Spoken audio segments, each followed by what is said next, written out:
어느 날 들려진 코로나라는 단어가 이렇게 오랜 시간을 두고 우리가 입에 오르게 될지, 또 그 여파가 우리의 모든 일상을 바꿀 만큼 이렇게 상당한 것이 될지 예상치 못했습니다. 태어나서 처음 겪는 일이고, 이전 뉴스에 나오는 소식들은 대부분 잠시 있다가 지나가는 일들이거나 내 일상에 이렇게 장시간 또 직접적인 영향을 끼친 것까지는 아니었습니다. 그런데 이번 코로나는 달랐습니다.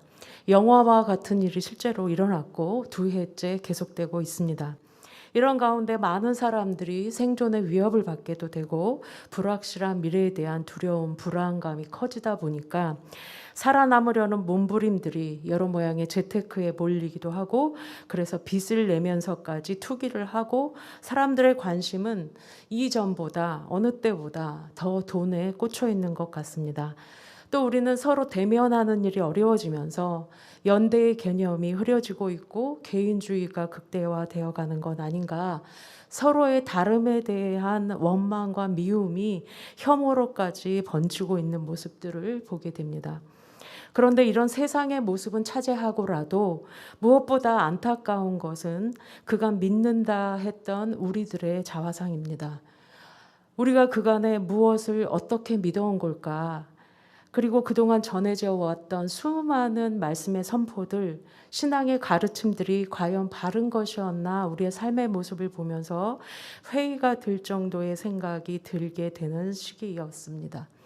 수차례 미디어에서 보도된 것처럼 교회들이 잘못된 신앙 노선이나 거짓 선지자들의 영향으로 방역에 협조하지 않는 모습이나, 백신을 맞으면 마치 666표라도 받는 것이냐, 치우친 영적 해석을 해가면서 거부하는 모습들이 먼저 떠오르겠지만, 사실은 이렇게 드러나는 일들보다 더 염려가 되는 것은 코로나가 시작되면서 소리도 없이 숨죽여 있는 신자들의 모습입니다.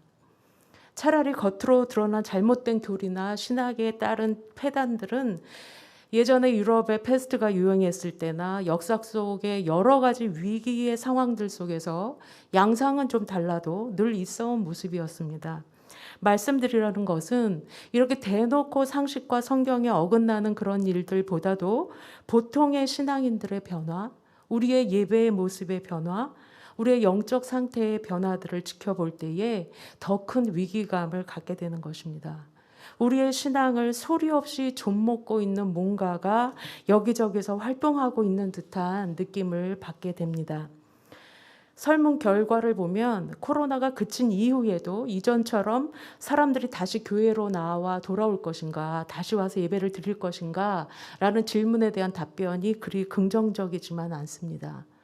환경의 변화로 이전 같지 않을 거라는 예상, 그리고 이런 변화가 피할 수만은 없는 세상이 되었다라는 것도 납득이 되지만, 그럼에도 이 과도기적인 시점에서 우리가 믿는다고 하는 우리가 나의 신앙을 점검하고 확인하는 고민들을 하지 않고 그저 흘러가는 대로 받아들이고 넘겨버린다면 장차 우리의 신앙과 교회들이 무수히 무너질 수도 있겠다라는 위기감을 갖는 것입니다.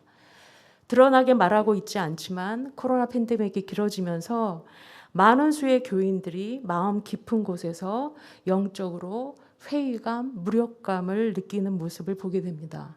이런 감정과 생각이 드는 것 자체가 죄라거나 잘못되었다고 말하려는 건 아닙니다. 사람은 환경의 영향을 받는 존재이고 감정의 동물입니다. 좋은 일이 생기면 기분도 좋고 행복감을 느끼고 의욕도 샘솟습니다. 모든 일에 긍정하게 됩니다. 하지만 힘든 일, 예상치 못한 뜻밖의 상황들에 부딪히게 되면 누구든지 당황스럽고 두렵고 기운이 빠집니다. 이건 너무도 당연하고 자연스러운 현상입니다. 그럴 때 남 믿는 사람이니까 이러면 안 되지 하면서 안 그런 척, 아무런 문제도 없는 척 하는 것도 솔직하지 않고 건강하지 않은 모습입니다. 또 이런 상황에 내가 왜 이럴까, 내가 이것밖에 안 되었나 라고 하는 회의나 자책도 전혀 도움이 되지는 않습니다. 상황에 따라 들어온 나의 마음과 감정 상태를 그대로 마주하고 받아들이는 일은 우리의 정신적 그리고 영적 건강에 있어 매우 중요한 부분입니다. 그런데 안타깝게도 저를 포함해 많은 사람들이 좋지 않은 상황을 따라 들어온 자신의 감정과 생각을 마주할 때에 처음엔 놀라고 당황하다가 시간이 지나면서 그냥 거기에 주저앉아 머물러 버리는 것입니다. 그리고 자연히 좋아지기를, 문제가 해결되고 다 좋아지면 나도 좋아지겠지. 아니야, 난 원래 그런 사람이 아니야. 좀 쉬면 나아질 거야. 라고 주저앉아 있는 것입니다. 저는 19살 때 살아계신 하나님을 인격적으로 만나는 체험이 있었습니다. 그 이후 주님을 위해서 살기로 헌신하고 20, 30대에는 제가 가려고 하는 길이나 하고 싶은 일을 방해하거나 말리는 사람이 하나도 없이 마음대로 하고 싶은 거 다 하고 살았습니다. 늘 일을 만들고 수많은 사람들 앞에서 수회 동안 찬양 인도를 하고 집회를 하고 집에 붙어 있는 날이 없이 학업과 개인 사역 또 교회 일을 하다가 새벽 차를 타고 들어오는 것이 일수였습니다. 바쁘게 열심히 전도하고 선교를 나가겠다, 헌신했다라고 소리치고 다녔고 실제로 사역을 하면서 역사도 많이 일어났습니다.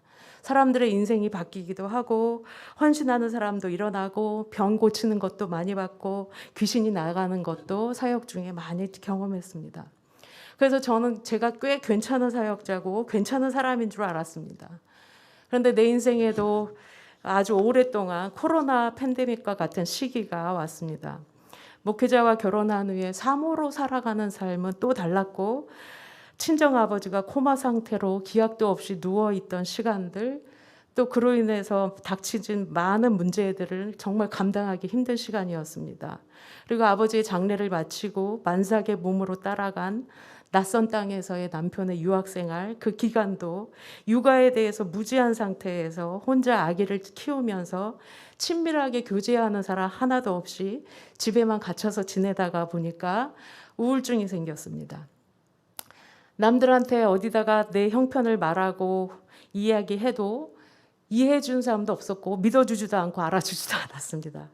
몸에 계속해서 이상한 증상들이 생겼고 병원 갈 형편도 안 됐습니다. 그렇게 육체와 마음과 영이 죽은 시체와 같이 지내는 시간들이 여러 해 계속되었고 나는 그런 상태에서 스스로 헤어나올 힘조차 없었습니다. 그래서 그냥 스스로를 방치해 두었습니다. 그런데 나중에 알게 된 거는 그때의 내 감정과 마음의 상태가 내 안에 없던 것이 어느 날 갑자기 어디서 훅 들어온 것이 아니라는 것이었습니다. 본래 내 속에 있었던 것인 것을 깨달았습니다. 분주하게 나의 욕구를 위해서 무엇이든지 할 수 있는 대로 다 할 수 있었던 환경에서 마음껏 즐기고 누리며 다녔던 시기에는 그런 것들이 미처 드러나지 않았을 뿐이었다는 걸 알았습니다. 그런데 더 이상 사역자라고 불리거나 내가 원해서 하는 어떤 일들을 전혀 할 수 없게 되었을 때에 그저 주어진 환경에 버텨야 하는 상황이 되자 그때서야 내가 어떤 사람인지 내 안에 들어있는 것들이 무엇인지를 마주하게 된 것이었습니다. 주변에 늘 있어 왔던 모든 것들이 사라진 상황이 되니 오로지 나라는 존재 자체로만 남게 된 것이고 그때 내 속에 있는 것들이 삐져나온 것이고 그제야 비로소 나를 보게 된 것이었습니다.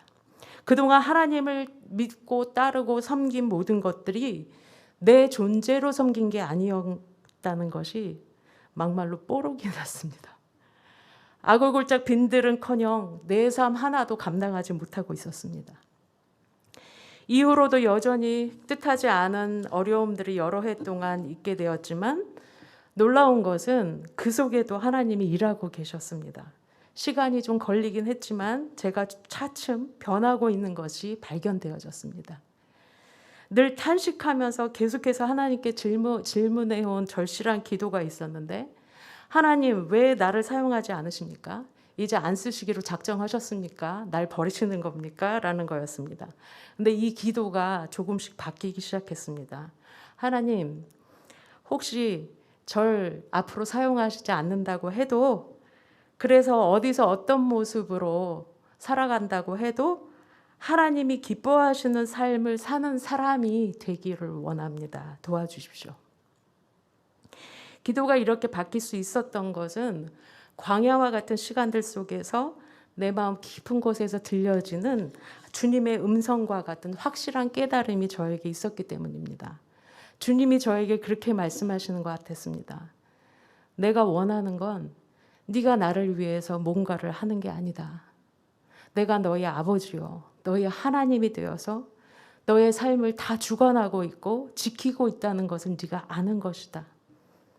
네가 날 위해 아무것도 하지 않아도 내가 걸어간 십자가의 길을 따라 하루하루 지금 너에게 주어진 십자가를 감당하면서 진정으로 나를 따르는 제자의 삶을 살기를 원한다. 그것으로 충분하다라는 깨달음이었습니다. 그 이후에 여전히 삶의 문제들은 남아 있었지만 충분히 견뎌갈 수가 있었습니다. 이전에는 간신히 버티고 연명하는 것 같은 삶을 살았는데 상황이 달라진 건 별로 없어도 이제는 매일매일에 분명한 의미가 생겼습니다. 그리고 사는 것 같아졌습니다. 그리고 오히려 내가 오랫동안 기도하고 훈련받으며 기대했던 바람대로 모두 이루어졌다면 어땠을까? 섬뜩해졌습니다. 큰일 날 뻔했구나. 외형적으로는 형통했을지 모르지만 주의 일을 잘하는 능력 있는 사역자라고 인정받았을지 모르지만 만약 그랬다면 나도 망하고 하나님께도 영광이 되지 못했겠구나. 정말 다행이다라는 고백을 할 수 있었습니다. 그제서야 하나님의 자녀로 또 그의 길을 따르는 제자로 살아가고 존재하는 방식을 하나씩 배워가기 시작한 거였습니다.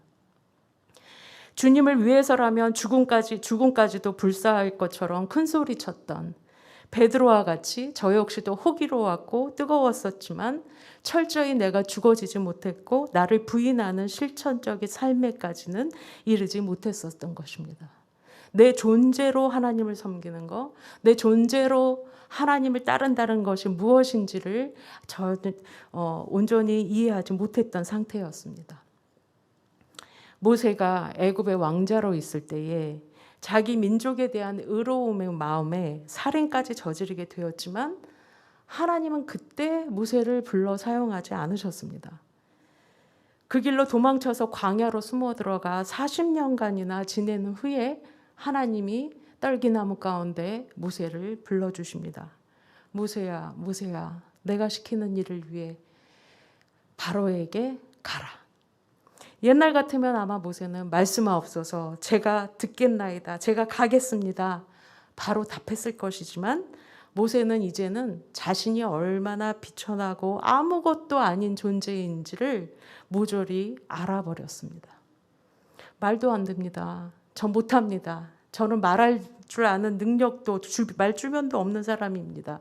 내가 누구라고 하나님의 명을 받들어서 백성을 구해내는 일을 하겠습니까? 전 못합니다. 괜한 겸손의 말이 아니었습니다. 모세의 자아 인식은 정말 거기까지 철저히 낮아졌습니다. 그런데 진짜 시작은 바로 여기서부터 일어났습니다. 하나님은 당신이 쓰시기에 합당하게 모세를 만들어 오셨습니다. 자존심을 박살내고 호시절 뭐라도 된 것처럼 당당하고 자신감 넘쳤던 것을 다 깨트려야만 하나님의 사역에 쓰실 수가 있으셨던 것입니다. 자신을 철저히 비워내야만 하나님이 그를 통해 일하실 수 있으셨던 것입니다. 그래서 오랜 시간 인내하시고 기다리고 계셨습니다. 그간 모세는 죽은 듯이 하나님을 잊고 지냈는지 모르지만 하나님은 한 번도 그에게서 눈을 뗀 적이 없으셨습니다.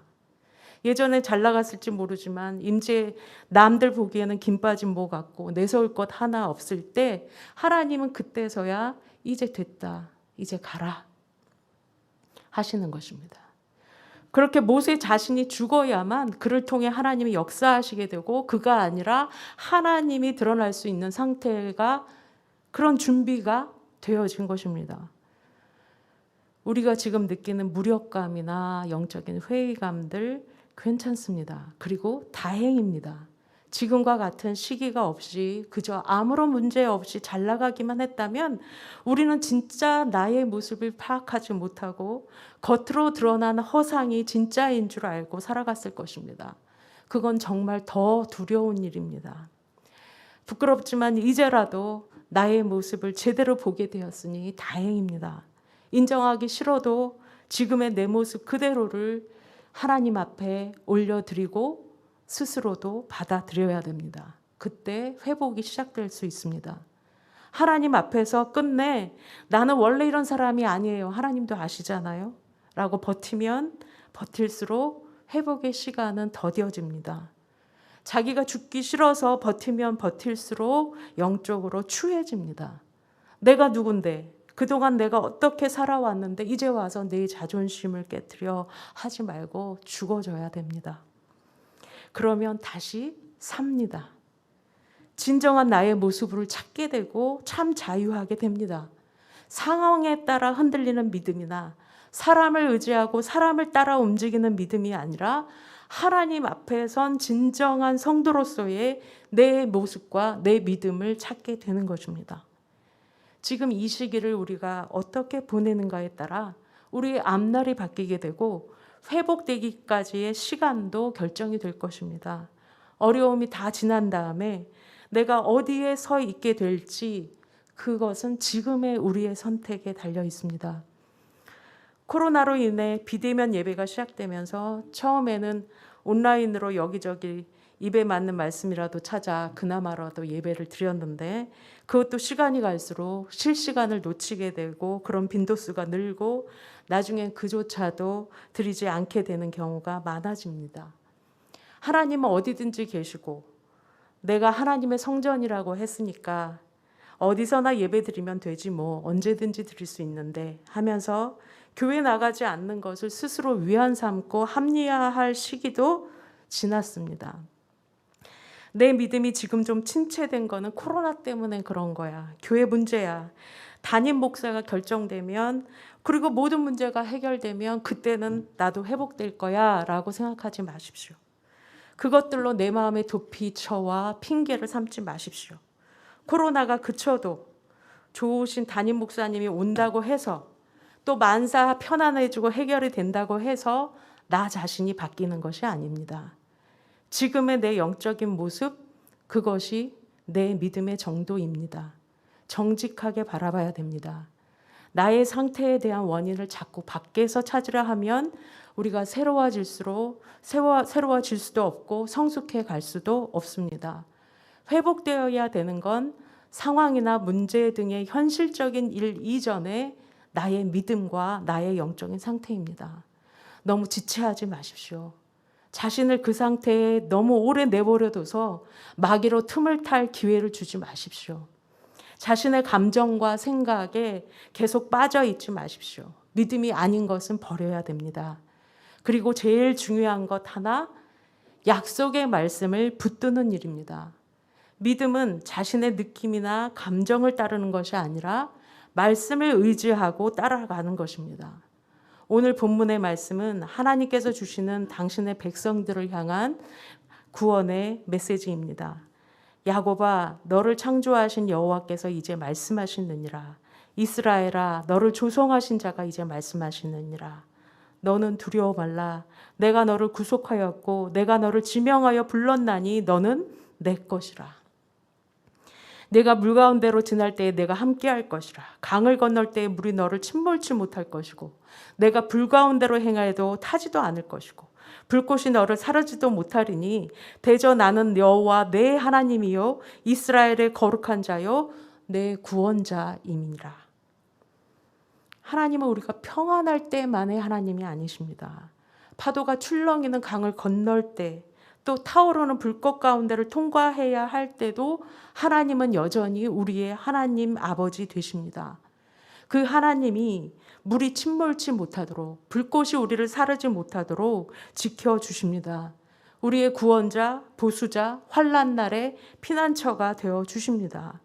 우리가 만일 형통할 때 잘 섬기다가 문제가 생기니 어려움이 오니 주님을 멀리한다면 그간 내가 무엇으로 주님을 믿어온 건가? 무엇으로 주님을 섬기고 믿음 생활을 해왔던 것인지를 좀 살펴봐야 됩니다. 내 마음이 예전 같지 않게 침체되고 소망이 없는 자처럼 기운이 빠지는 걸 느낀다면 오히려 다행입니다. 점검해야 될 부분들을 모르고 놓치고 지나갈 수 있는 것을 알 수 있는 기회입니다.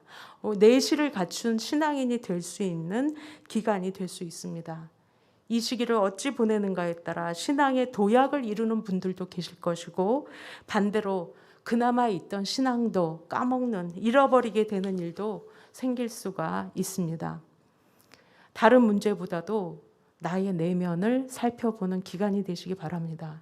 무엇 때문에 내가 힘들다라는 것이 아니라 내 안에 내 모습, 내 안에 연약한 믿음이, 또 내 자아가 철저히 죽어지고 낮아지지 못한 것이 문제입니다.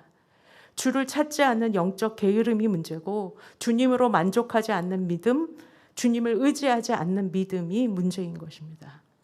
상황이 좋아지면 모두 해결되고 나도 회복될 거라는 거짓말에 속지 마십시오.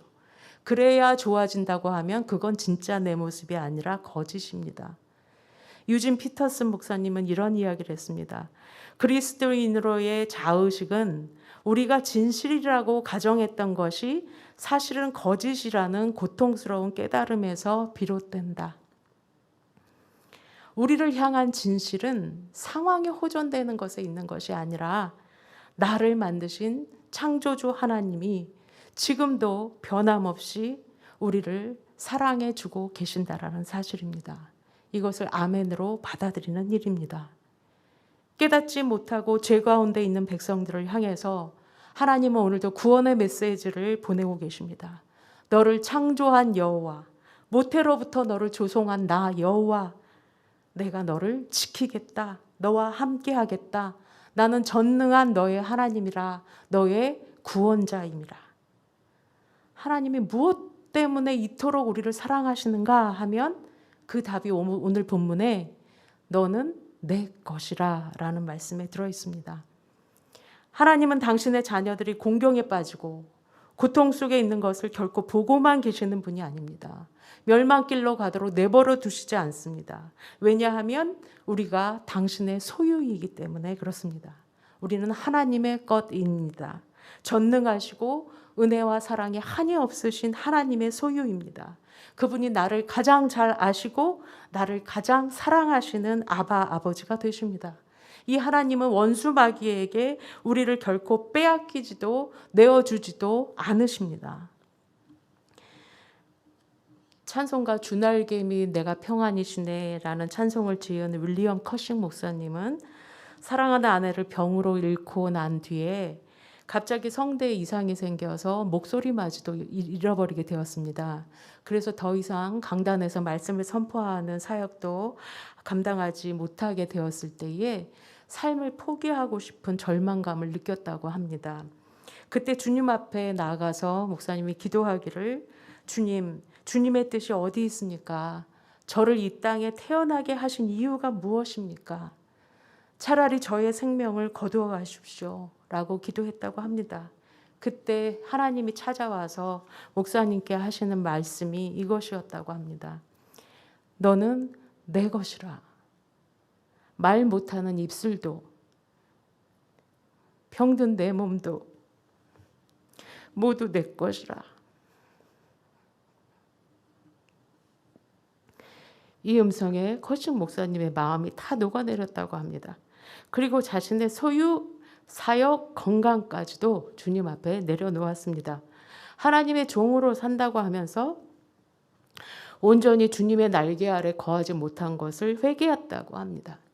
하나님이 목소리를 다시 찾게 해주신 것이 아니었음에도 이것을 통해서 이루실 다른 일이 있을 거라고 믿었고, 이때부터 성령의 감동으로 찬송시를 쓰기 시작한 것이 300여 편에 이릅니다.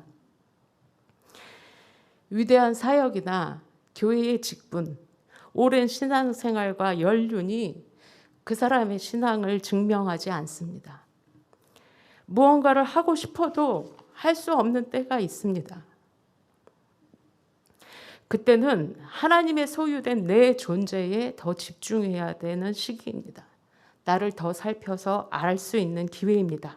하나님이 나의 아버지 하나님이 되시고 나는 그의 소유된 것을 명확히 해야 되는 기간입니다.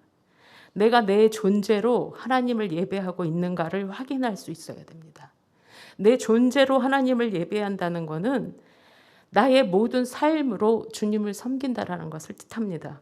어떤 환경에 처해 있든지 나의 마음과 생각이 어떠하든지 그것을 휘말리지 않고 그것과 관계없이 믿음을 지켜간다라는 뜻입니다. 하나님은 코로나 이전이나 지금이나 동일하신 분이십니다. 우리를 향하신 선하신 뜻과 섭리도 동일하십니다. 여러분께서 너는 내 것이라 하시던 하나님의 약속을 기억하시고 자신을 추스려 다시 하나님 발 앞에 무릎을 꿇으실 수 있기를 바랍니다. 우리가 뭔가를 해서가 아니라 그저 당신의 것이기에 우리 존재 자체로 받아주시는 하나님을 인정하고 높이십시오. 그러면 하나님의 음성을 듣게 될 것입니다. 너는 내 것이라. 너의 하나님이라. 내가 너와 함께 하리라. 그 음성을 듣고 주 앞에서 우리의 영혼이 다시금 소성케 됨을 입는 저와 여러분 되실 수 있기를 간절히 바랍니다. 기도드리겠습니다.